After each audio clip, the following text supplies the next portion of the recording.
सभी देशवासियों को आज के गुरु पूर्णिमा पर्व की खूब खूब हार्दिक बधाई और आप सभी के लिए गुरु महाराज का शुभ आशीर्वाद आप तक पहुँचे और आप अपने जीवन क्षेत्र में उनके आशीर्वाद के द्वारा आगे निरंतर बढ़ते रहें, यही हमारी प्रभु से प्रार्थना। दर्शकों, एक बात निर्विवाद है कि शास्त्रों में जैसे कहा गया है, गुरुर्ब्रह्मा गुरुर्विष्णु गुरुर्देवो महेश्वर गुरुर् साक्षात् परब्रह्म तस्मै श्री गुरुवे नमः। जिस तरह से सृष्टि काल में ब्रह्मा जो है सृजन का काम करते हैं, विष्णु पालन का काम करते हैं और शंकर संहार का काम करते हैं, उसी प्रकार से गुरुदेव हमारे जीवन में संस्कारों का सिंचन करके उसका जो सृजन करते हैं, हमें आगे बढ़ने का मौका देते हैं, हमें विजय प्राप्त करने के लिए दर्शाते हैं। उसी प्रकार से भगवान विष्णु जीवन में आप आगे बढ़िए, आप निरंतर अपने ज्ञान के प्रकाश को संसार में बढ़ाते रहिए। ऐसा एक प्रतीत इसलिए उनको विष्णु कहा गया है। और अज्ञानता, दुराचार, दुष्पाप, आतंकवाद इत्यादि का संहार करने के लिए भगवान शिव जो अपने ज्ञान के द्वारा, क्योंकि भगवान जो है गुरु वो ज्ञान मूर्ति हैं, तो उनके ज्ञानों के द्वारा ऐसे दुष्ट तत्वों का नाश होता है। इसलिए हमें भगवान गुरु की पूजा करनी चाहिए। और इसीलिए तो भगवान कृष्ण खुद कहते हैं कि गुरु गोविंद दोनों मिले, काके लागू पाए, बलिहारी गुरु आपकी गोविंद दियो बताए।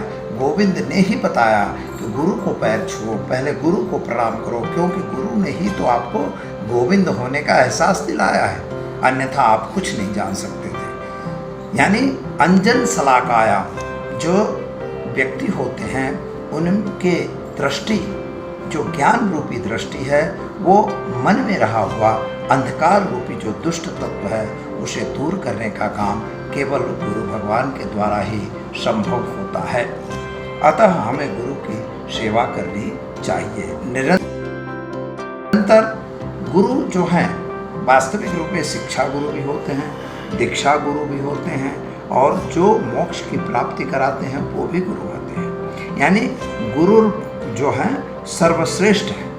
और गुरु के चरणों में आप निरंतर वंदन करिए। जब गुरु चाहेंगे, जैसे भगवान राम के भी गुरु थे वशिष्ठ, कृष्ण के सांदीपनी गुरु थे। एक दीक्षा गुरु होता है, एक शिक्षा गुरु होता है, और एक आपके संस्कारों का गुरु होता है।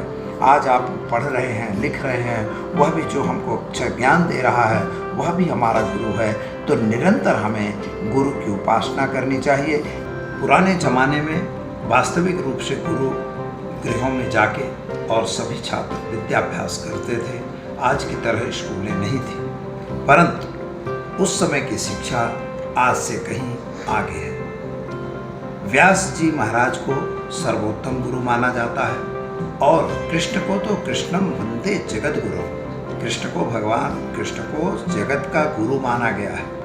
इसलिए हम देखें तो गुरु बहुत महत्व की चीज़ है, क्योंकि अगर लड़का छोटे से आप उसको कोई शिक्षा नहीं दे पाओगे तो वह आगे नहीं बढ़ सकता। आगे बढ़ाने के लिए गुरु की आवश्यकता है। वो ज्ञान हो, विज्ञान हो, चाहे साइंस हो, चाहे वो मैथमेटिक्स का लड़का हो, चाहे केमिस्ट का हो, लेकिन उसको कोई गुरु बताता है कि क्या चीज़ है। वही जो आपको ज्ञान दे रहा है। दत्तात्रेय भगवान जो जगत गुरु वो भी हैं। दत्तात्रेय भगवान ने 24 गुरु किए थे। अजगर जैसे प्राणी को भी उन्होंने गुरु बनाया था, हाथी जैसे को भी गुरु बनाया था।